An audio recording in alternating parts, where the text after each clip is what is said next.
हाँ जी, good morning बच्चों। कैसे हैं आप लोग? सब बढ़िया, कुशल मंगल। चलिए, तो आज हम लोग ब्रांच अकाउंट्स में बिल्कुल लास्ट टॉपिक बचा हुआ है मेरा, non integral foreign branch. According to AS 11, it is non integral foreign operations.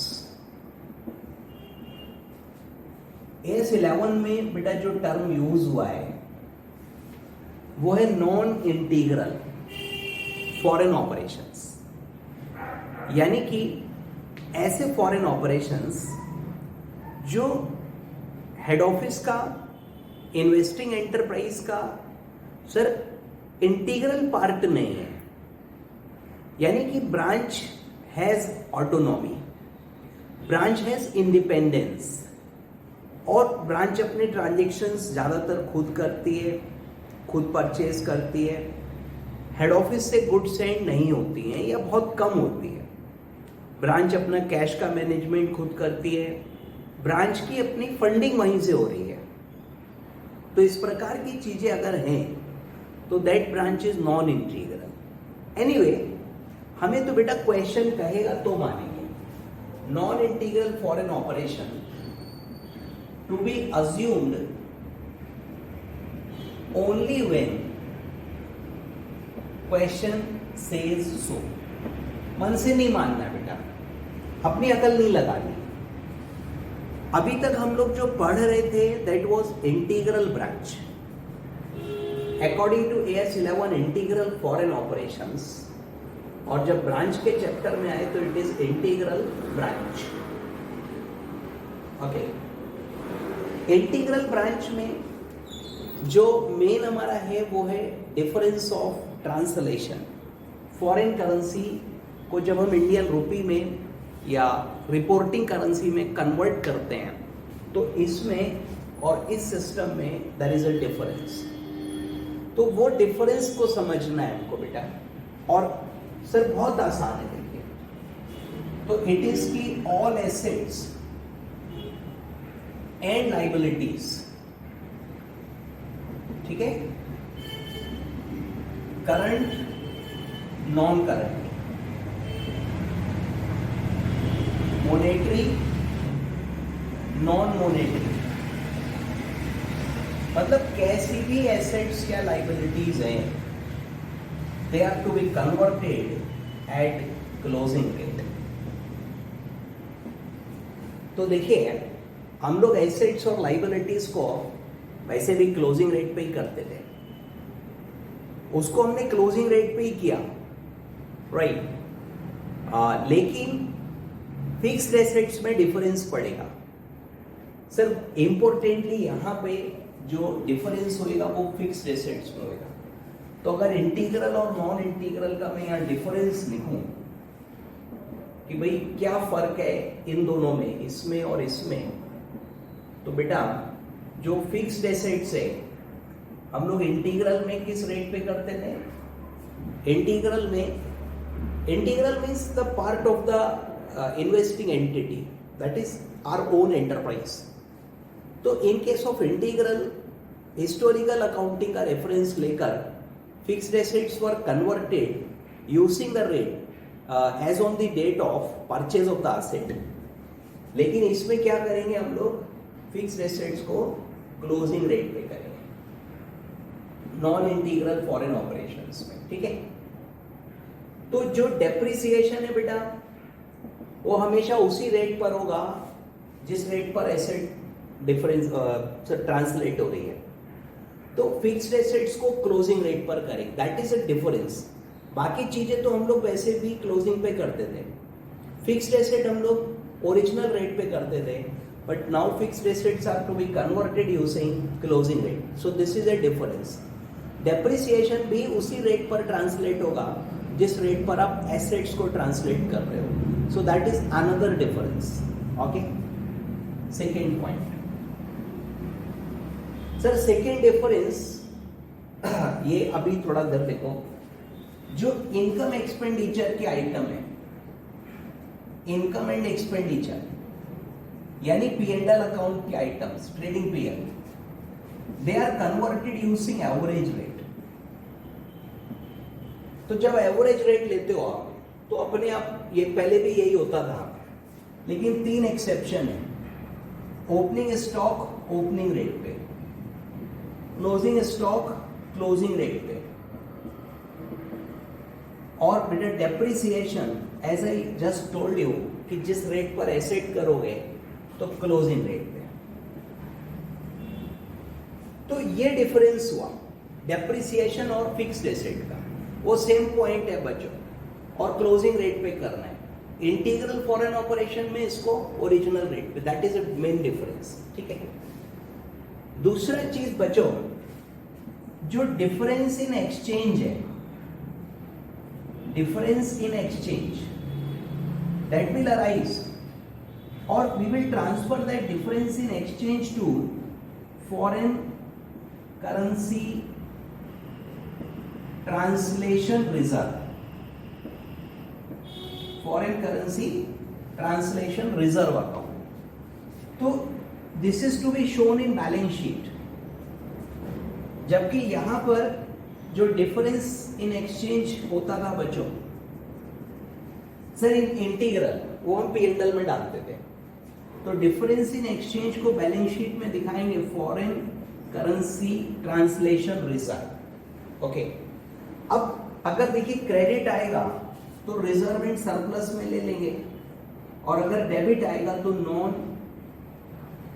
Other non current assets में डाल देंगे, क्योंकि डेबिट भी आ सकता है क्रेडिट भी आ सकता है। क्रेडिट है तब तो रिजर्व है, सीधे अपनी रिजर्व एंड सरप्लस में चली गई।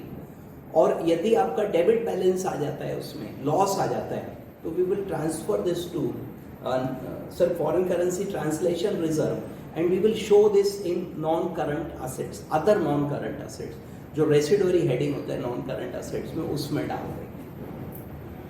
तो ये देखिए 2 मेन डिफरेंस हैं। बाकी बिल्कुल वैसा ही क्वेश्चन होगा। नॉन इंटीग्रल फॉरेन ऑपरेशंस या non integral foreign branch. Sir theoretically ये एक ऐसी ब्रांच है जो कि हेड ऑफिस पर डिपेंडेंट नहीं है। They are managing their own operations. Branch अपना खुद का ऑपरेशन मैनेज कर रही है। Branch is managing their own operations, right. Like finance वो वहीं से करते हैं, परचेज भी वहीं से करते हैं, प्रोसेसिंग भी वहीं करते हैं। तो they are less dependent on head office. देखो रहेगा तो हमेशा dependent, but get for the purpose of transactions and operations they are not depending in HO.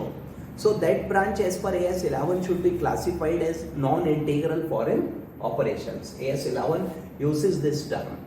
ठीक, अपन क्वेश्चन फॉरेन ब्रांच के क्वेश्चन में इंटीग्रल नॉन इंटीग्रल हमें देखना पड़ेगा बच्चों, अदरवाइज सारा सवाल ही गलत हो जाएगा। तो जब हम नॉन इंटीग्रल देखेंगे तो बेटा जब तक क्वेश्चन स्पेसिफिक नहीं कहेगा हम नहीं मानेंगे। कुछ नहीं कह रहे तो हम इंटीग्रल मानेंगे, यानी जो क्वेश्चंस हमने कल तक किए थे हम उस पर एप्लीकेबल होंगे, उसको अप्लाई करेंगे, और जो आज हम पढ़ रहे हैं वो रूल नहीं लगाएंगे। कहेगा तभी लगाएंगे, मन से नहीं। सर टॉर्च लेके सवाल में रोशनी नहीं डालनी है कि इंटीग्रल है नॉन, नो। वो लिख रहा है उसको पढ़ो, उसको देखो। इंटीग्रल लिख रहा है वेरी गुड, नॉन इंटीग्रल लिख रहा है वेरी गुड, साइलेंट है इंटीग्रल मानोगे, नॉन इंटीग्रल जब तक नहीं कहेगा नहीं मानोगे। That is clear. अब देखो जब आप ट्रांसलेशन करोगे बेटा तो ट्रांसलेशन के रूल्स वही हैं जो इंटीग्रल के थे, लेकिन थोड़ा सा चेंज है। सारी एसेट्स और लाइबिलिटीज क्लोजिंग रेट पर होंगी, पूरा बैलेंस शीट क्लोजिंग रेट पर आएगा, राइट। सो मोनेटरी एसेट्स भी नॉन मोनेटरी भी, करंट भी नॉन करंट भी, everything is to be valued, to be translated using closing rate, including fixed assets. So change कहाँ पड़ा? Assets में change पड़ा, fixed assets में। बाकी चीजें तो सेम है बेटा, पहले भी क्लोजिंग पे करते थे।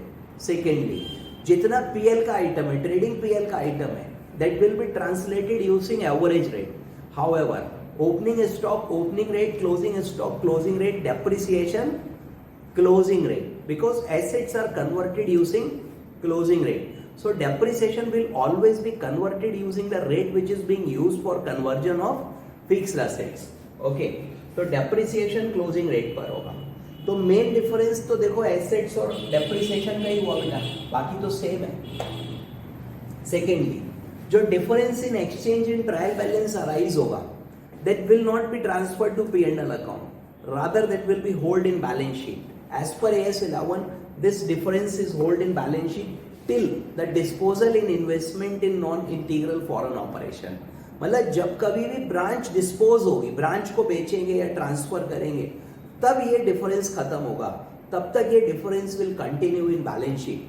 लाइबिलिटीज है, show that in reserve and surplus. Asset है, show that in other non current assets. ठीक है सर, ये कंपनी के केस में मैंने आपको बतलाया, प्रॉफिट है या लॉस है, ultimately this is to be taken to balance sheet and it will not be transferred to foreign P&L account.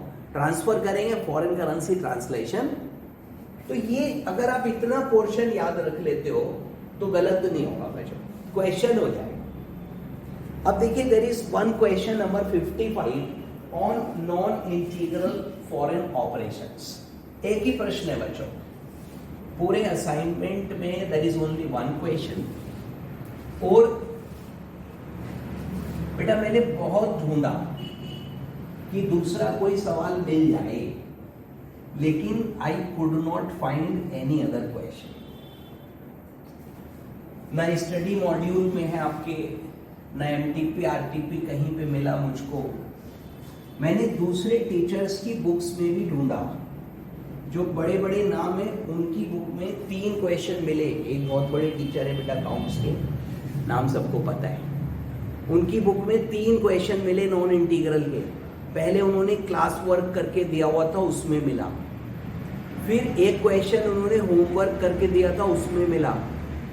और फिर एक क्वेश्चन उन्होंने रिवीजन क्वेश्चंस में दिया था, उसमें मिला. और तीनों जगह यही था, एक ही क्वेश्चन उन्होंने 3 बार दिया हुआ है. क्लास वर्क भी है, होमवर्क भी है, रिवीजन में भी है. तो ये नोट कर लो, यही क्वेश्चन क्लास वर्क में भी है, होमवर्क में भी है और रिवीजन में भी है. ठीक है सर, एकमात्र सवाल है. And if you find any other question anywhere, right, तो kindly send that to me. I shall be highly obliged to you. अरे सर मैं बहुत ढूंढ चुका, मेरे को नहीं मिला. आप भेज दोगे तो मैं आपका एहसानमंद होऊंगा और सबके सामने मैं आपका एहसान स्वीकार करूंगा. ठीक है, चलिए. तो मिल जाए तो बेटा प्लीज फॉरवर्ड कर दीजिएगा. I will be thankful to you. Anyway, so now come to question number 55. Okay, there is only one question as I told you, and they have a branch in Virginia, USA. ठीक है यार, कहीं पे रखो. Branch is non-integral foreign operation. और बढ़िया. तो non integral है, तो यहां से हमने देखा कि भाई non integral foreign operation question कह रहा है, तो ठीक है, कह रहा है तो कह रहा है. अब देखिए, ब्रांच का ट्रायल दिया हुआ है. ट्रायल बाद में पढ़ा करो, पहले बेटा एडजस्टमेंट पढ़ो, क्योंकि जो एडजस्टमेंट है वो ट्रायल में एडजस्ट करने अपन को. तो first of all we should read the adjustments. Okay, so salary outstanding trial में एडजस्ट कर दो. Salary debit to outstanding salary. ठीक है, तो ट्रायल में थोड़ा चेंज हो जाएगा. डेप्रिसिएशन लगाना है अपन को, कह रहे डेप्रिसिएट करिए इक्विपमेंट फर्नीचर 10% ऑन WDV. और दोनों WDV दिए हुए हैं. ट्रायल में जो फिगर्स है वो WDV है, क्योंकि stock reserve, sorry depreciation reserve तो देख नहीं रहा मेरे को. गुड सेंट की अमाउंट दी हुई है, कैश जो ब्रांच अकाउंट का बैलेंस है वो दिया हुआ है. तो ये फिगर्स हम लोग एक्चुअल बेसिस पे लेते हैं, और जब एक्चुअल फिगर मिल रही है तो हम उसी को लेंगे. These 2 items, good sent to branch and HO account and branch account are not translated using any rate. Rather, the figure from head office is taken subject to adjustment for sir goods in transit, cash in वो है नहीं. Sir ji closing stock is given, so it is fine, and there is no transit item either at the start or at the end, so we need not to bother. चिंता करने की जरूरत नहीं है बच्चों। 1 अप्रैल 10 को फिक्स्ड एसेट्स खरीदी थी, उस वक्त रेट 43 था। अभी सवाल को बोलो कि अपना मुंह बंद रखो, don't confuse us, because this is non integral for an operation.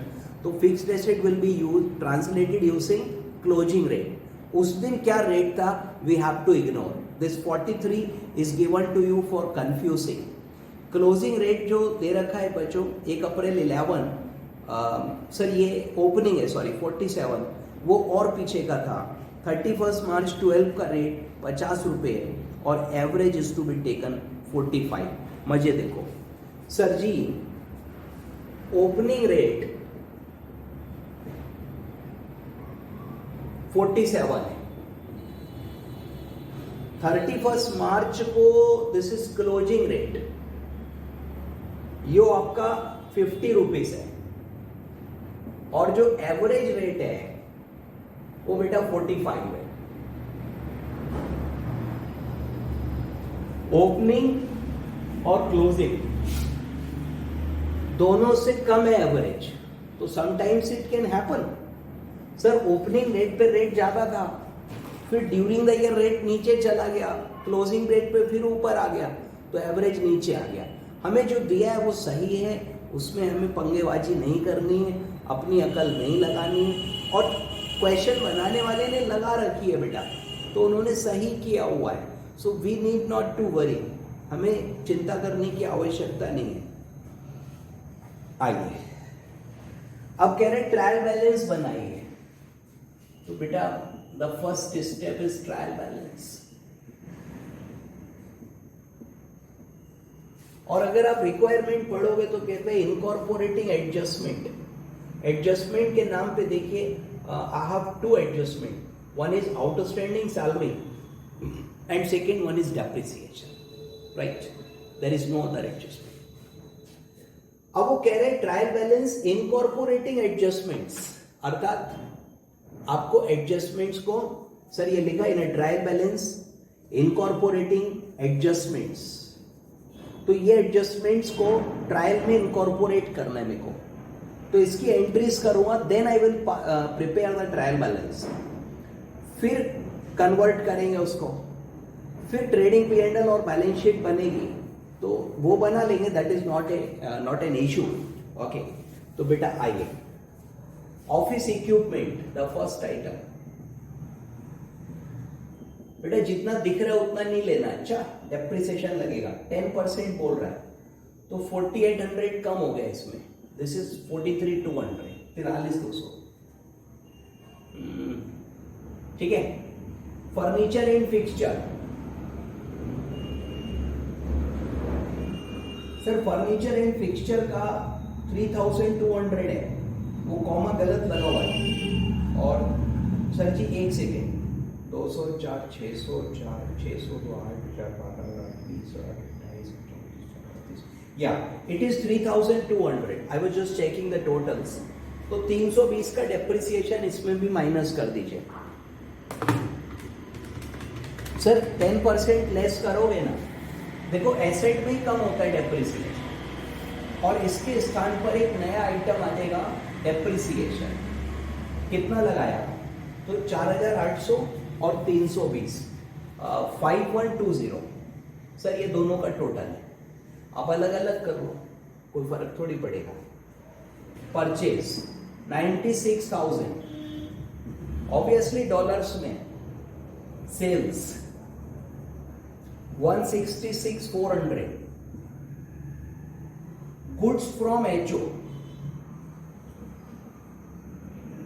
32,000,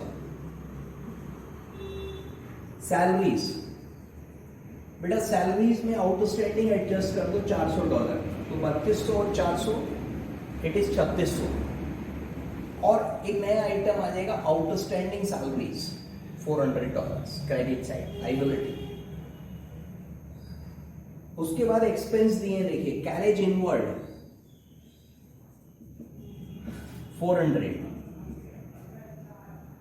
rent rates and tax, rent rates taxes आप लिख लेना 800, insurance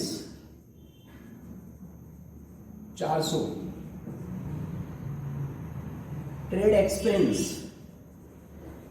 400,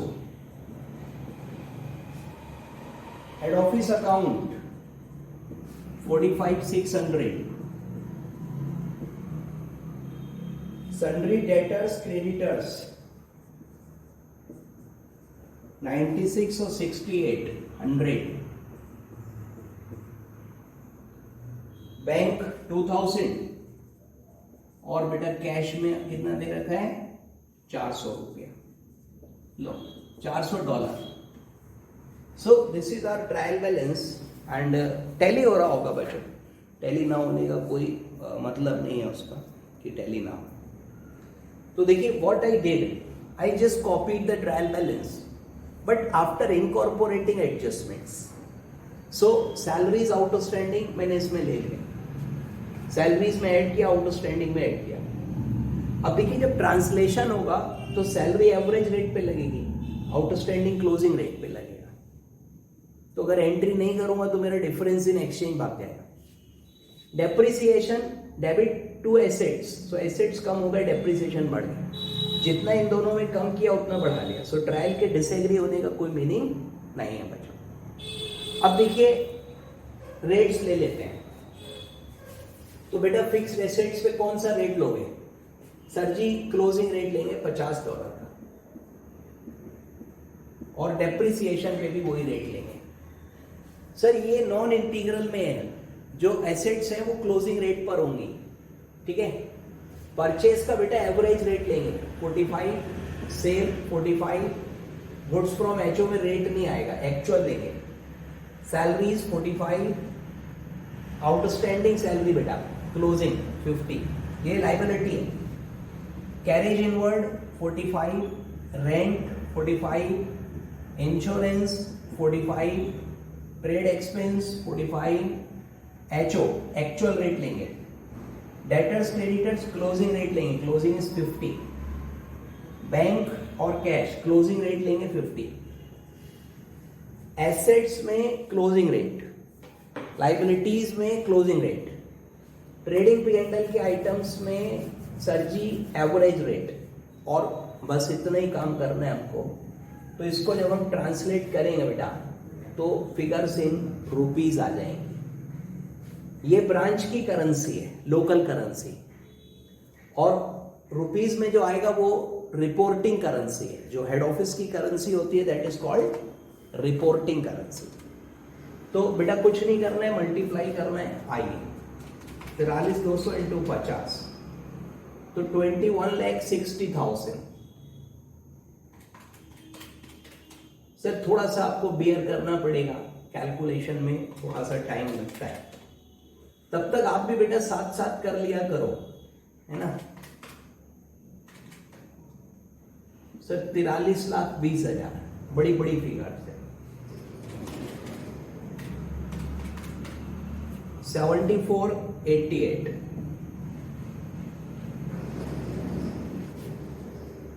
sir goods from HO, ये फिगर दिया होगा तो कह रहे हैं कि गुड्स जो हैं वो 15,80,000 है. तो इसको 15,80,000 लिख लो. और जो एचओ का अकाउंट है उसका भी देख लेता हूं मैं, और वो दे रखा है 20,50,000. तो ये क्रेडिट होता है बेटा, 20,50,000 गिवन है. तो ये आ जाएगा 1,62,000, 20,000 20,000. सर कैलकुलेशन थोड़ा सा समय लेती है बेटा.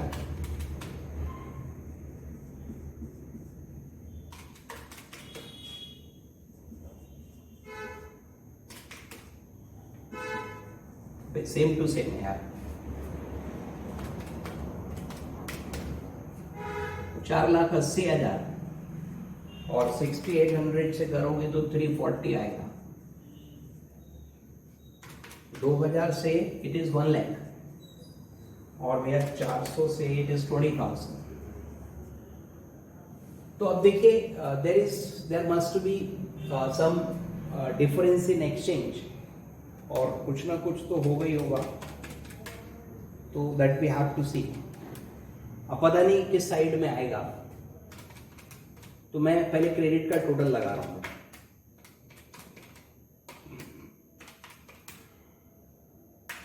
$98.98 मैंने थोड़ा ऊपर लिख लिया, एक्चुअली स्पेस थोड़ा नीचे कम हो गया।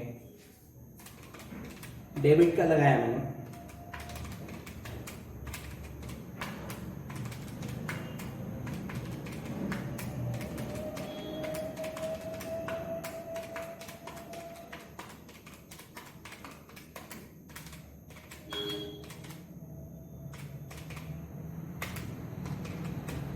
$93,12,13,12,000। ओके, तो जो डिफरेंस इन एक्सचेंज है देखिए, डेबिट में आ रहा है वो -98,98,000 586। तो ये आप बेटा नीचे लिख लेना, this is difference in exchange. मेरे पास स्पेस खत्म हो गया है, और टोटल भी दोनों तरफ सेम लिखोगे 98,98,000। Okay, so this is our difference in exchange, and this is how we translated our trial balance, right? तो बेटा जो चीज हमने यहाँ पे डिफरेंट देखी, अलग से देखी, that was this fixed assets. You can mark these things कि fixed assets are translated using closing rate, ठीक है? नहीं, आप दूसरे इंक से, रेड से, ग्रीन से ऐसा नोट बना सकते हो कि ये चीज यहाँ पर इंपॉर्टेंट है। बाकी तो देखो कुछ भी नहीं था। और yes, we adjusted the adjustment in the trial balance. अब देखो ना, outstanding salary debit to outstanding हुआ, तो जब सैलरी ट्रांसलेट हुई 45 पे हुई और आउटस्टैंडिंग, तो ये 400 रुपये क्रेडिट में 50 से ट्रांसफर हुए और डेबिट में इसमें चले गए, बट 45 से ट्रांसफर हुए। So this is affecting our exchange difference, right? अगर ये एंट्री नहीं करूंगा, डिफरेंस इन एक्सचेंज मेरा उससे अफेक्ट हो जाएगा और कहीं ना कहीं क्वेश्चन गलत हो जाएगा। So I have to take care. Okay, now अब देखिए ट्रेडिंग P&L, तो केवल ब्रांच का ही बनेगा, because head office is not given. Head office का डेटा ही नहीं है बेटा। तो चलिए एक एक करके लेते। Office equipment, furniture, depreciation. So to depreciation, 5120 purchase, to purchase 96,000, goods from HO 32,000, salaries 3,600, carriage inward तो ट्रेडिंग में जाएगा बेटा 400। ओ भाई क्या कर रहे हो? सॉरी सर, हमको रुपीस में बनाना है, हम ब्रांच की बुक्स में थोड़ी बना रहे हैं। हमको सारी चीजें रुपीस में लेनी है। Mistake, my mistake. परचेज 43,20,000, वो बहुत छोटी फिगर आई तो लगा। Goods from HO 15,80,000, salaries 1,62,000, depreciation 2,56,000। ठीक, यहां तक हो गया। Carriage inward 18,000, rent rates taxes, building से रिलेटेड है प्रॉपर्टी 36,000, इंश्योरेंस 18,000, ट्रेड एक्सपेंस। देखो ट्रेड एक्सपेंस होते हैं बेटा जनरल एक्सपेंस। कई बार कंफ्यूजन होता है, ट्रेड है, ट्रेडिंग में जाएगा, जबरदस्ती कुछ भी, तो ऐसा नहीं होता बेटा। और डिफरेंस इन एक्सचेंज कहां लेंगे इसको? Sir this will be shown in balance sheet, ये PL में नहीं जाएगा, क्योंकि नॉन इंटीग्रल में फॉरेन करेंसी ट्रांसलेशन रिजर्व रहता है और डेबिट साइड में आ रहा है, तो I will show that in the asset side. Okay, अब क्रेडिट में आओ। बाय सेल्स क्रेडिट चलो 7488, ये क्या है? ये balance sheet item, closing stock, और ट्रायल के नीचे दिया होता है बेटा। And that closing stock is given, कहाँ गया यार, 21,500, 21,500, और हमारा क्लोजिंग रेट है 50 रुपये का इंटू 50 रुपीज पर डॉलर, सो 10,75,000, राइट बेटा. Gross profit, net profit, right. तो अभी के कैलकुलेटर का रोल है, तो 74,88 प्लस 10,75,000 माइनस 43,20 15,80 और 18,000, सो 26,45,000, 26,45,000 माइनस 256, 162, 36, 18, अगेन 18, सो 21,55 आ रहा बच्चों ये.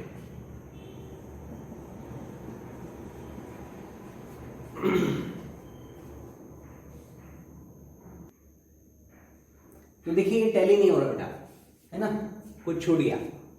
ओपनिंग स्टॉक भाई यहां लिखा नहीं था मैंने, तो मैं यही लेकर चल रहा था कि नहीं है. एक बार ट्रायल में देखो, ये रहा 22,400, तो बेटा ओपनिंग स्टॉक मिस हो गया, देखने में छूट गया, तो stock is 22,400.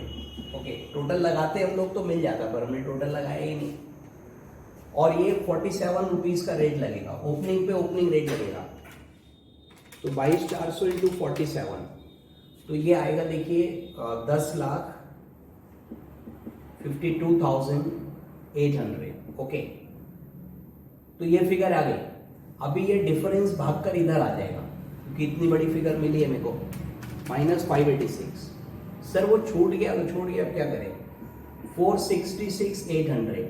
Now it is on credit side, क्योंकि ये डिफरेंस था, इतना लेस कर लो तो उधर आ जाएगा बेटा, कोई ऐसी बात नहीं है उसमें, इट्स ओके, हो जाता है भाई. ओपनिंग स्टॉक यहां दिखा दो, मुझे लगा है ही नहीं, तो 10 लाख ये रहा 52,800. अभी 26,45 माइनस 10 52,800, 15,92,200. ओके, 15,92,200, 21,55 माइनस ये घटा दो 10,52,800, सो इट इज 11,02,200. ठीक है भैया. तो बेटा इस प्रकार से ये प्रॉफिट आ रहा है. और सर ओपनिंग स्टॉक रह गया जल्दी में, और वहाँ ट्रायल में था तो डेप्रिसिएशन लगाया मैंने उस समय, और फिर 3 एंट्री हो गई, तो मैं चौथी पे पकड़ लिया, वहाँ 3 वो एक छूट गई, मुझसे गलती हो गई. चलो एनीवे मिल गई, ठीक हो गया, इट्स ओके, कोई ऐसी बड़ी चीज़ नहीं है बेटा, एरर ऑफ ऑमिशन है.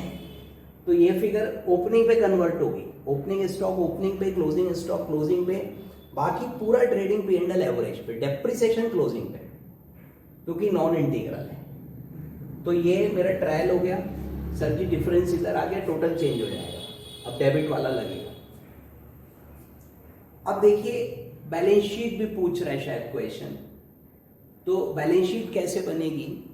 सर ये प्रॉफिट याद रखिएगा 11,02,200. अच्छा, आंसर में भी दिया हुआ है. तो जब आप ब्रांच की बैलेंस शीट बनाओगे बेटा,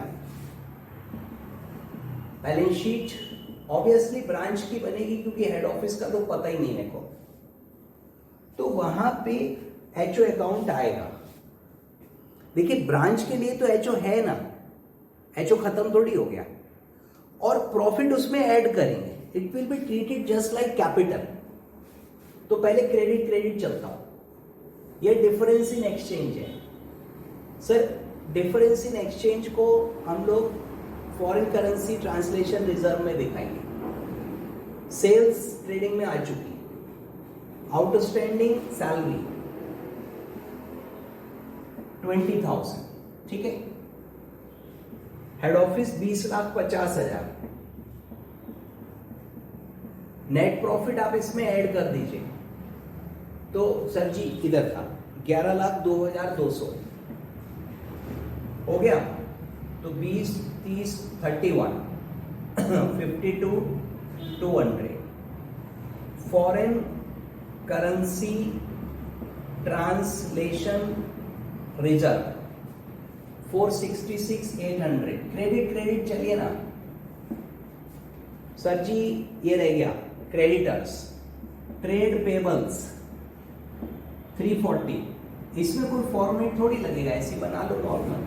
आइए sir, office equipment 2160, furniture fixture 144, depreciation P&L में गया, स्टॉक P&L में गया, परचेज हो गई, गुड्स हो गई, सैलरी हो गई, carriage, rent, insurance, trade expense, debtors. Sir stock लिखो पहले, स्टॉक 10,75,000। डेटर्स हैं अपने पास में, ये वाली फिगर लेना 480। Bank balance 1 lakh. कैश बताओ सर, इट इज 20,000, 20,000। और इस प्रकार से बैलेंस शीट बन गई। सर ये इंटीग्रल अगर होती तो हम लोग एक्सचेंज डिफरेंस को P&L में डाल देते और फिर वो बैलेंस शीट में आता ही नहीं, तो बात उसकी बेटा वहीं पे खत्म हो जाती। सो 3979 आ रहा है असेट साइड का टोटल। लायबिलिटीज भी लगाएं,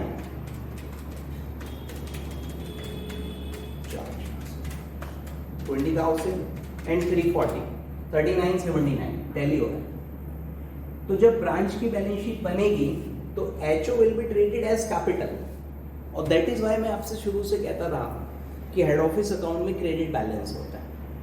सर ये क्रेडिट साइड में आएगा, लायबिलिटीज में आएगा, और हेड ऑफिस में ब्रांच में पैसा लगाया है तो ब्रांच अकाउंट डेबिट होता है जनरली बैलेंस, और ब्रांच की बुक्स में HO अकाउंट क्रेडिट होता है। चलिए, तो मैं समझता हूँ बच्चों कि ये नॉन इंटीग्रल आपको समझ आया होगा, और मेनली इसमें जो डिफरेंस है वो क्या है कि एसेट्स को क्लोजिंग रेट पे करना है, डेप्रिसिएशन को क्लोजिंग रेट पे करना है, एक्सचेंज डिफरेंस को फॉरेन करेंसी ट्रांसलेशन रिजर्व में ले जाके बैलेंस शीट में दिखाना, बस दैट्स ऑल। और कुछ नहीं करना है बच्चों इसके अलावा, और बाकी सेम टू सेम है, सारे ट्रांजेक्शन्स वैसे ही हैं, उसी प्रकार से करेंगे। And this is the only question which was available, तो इसको मार्क कर लीजिए। जब भी आप ये चैप्टर रिवाइज करेंगे आप ये वाला क्वेश्चन जरूर करें। सर ऐसे जो भी क्वेश्चंस होते हैं अच्छे उसको मार्क कर लिया करिए कि रिवीजन में मुझे ये क्वेश्चंस जरूर करने हैं, तो उस समय हम सब नहीं कर पाते हैं, तो जो भी बेहतर अच्छे सवाल हैं उसको अगर हम पहले ही मार्क कर लें तो वो यूजफुल होता है। चलिए, सो this is over non integral foreign operations. Okay, और बेटा अगर आपको कहीं आपके पास कोई और नोट्स हो, कुछ हो, and if you have any other question तो please share that question with me, मैं सबको करा दूंगा वो, और I will be thankful to you. Anyway, फिलहाल इतना ही रखते हैं बच्चों, अगली मुलाकात होगी अगली क्लास में। तब तक आप ये चैप्टर कंप्लीट करिए और स्टडी मॉड्यूल पूरा करिए, ठीक है? उसके बाद बात करेंगे। तो फिलहाल इतने बच्चों, थैंक यू वेरी मच।